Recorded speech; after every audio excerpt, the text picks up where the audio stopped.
வணக்கம், நான் டாக்டர் ஜோதிபாசு, அறுவை சிகிச்சை நிபுணர் பேசுகிறேன். ஜோதி மருத்துவமனை மக்களுக்கான மருத்துவ செய்திகளை தொடர்ந்து வழங்கிக்கிட்டு இருக்கோம்.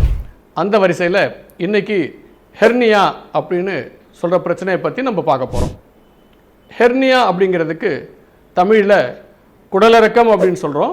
இன்னும் சரியாக சொல்லணும்னா இதை குடல் பிதுக்கம் அப்படின்னு சொல்லலாம்.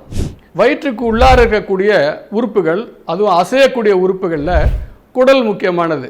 இந்த குடல் வயிற்றுக்கு உள்ளே ஏற்படக்கூடிய அழுத்தம் காரணமாக ஏற்கனவே இருக்கக்கூடிய தளர்வான இடைவெளிகள் வழியாகவோ அல்லது அறுவை சிகிச்சை தழும்புகள் வழியாகவோ இந்த குடல் பகுதிகள் வெளியேறி வந்தால், பிதுங்கி வெளியே வந்தால் அதை தான் நம்ம ஹெர்னியா அப்படின்னு சொல்கிறோம். இந்த ஹெர்னியா எந்தெந்த இடத்துல ஏற்படுது அப்படிங்கிறத பொறுத்து அதுக்கு பேர் வைக்கிறாங்க. வழக்கமாக பொதுவாக எங்கே நடக்குது இந்த ஹெர்னியா அப்படின்னு சொன்னீங்கன்னா, அறையில், தொடைக்கும் வயிற்றுக்கும் நடுவில் இருக்கக்கூடிய அறையில் ஏற்படுது. அதை இங்குவைனல் ஹெர்னியா அப்படின்னு சொல்கிறோம்.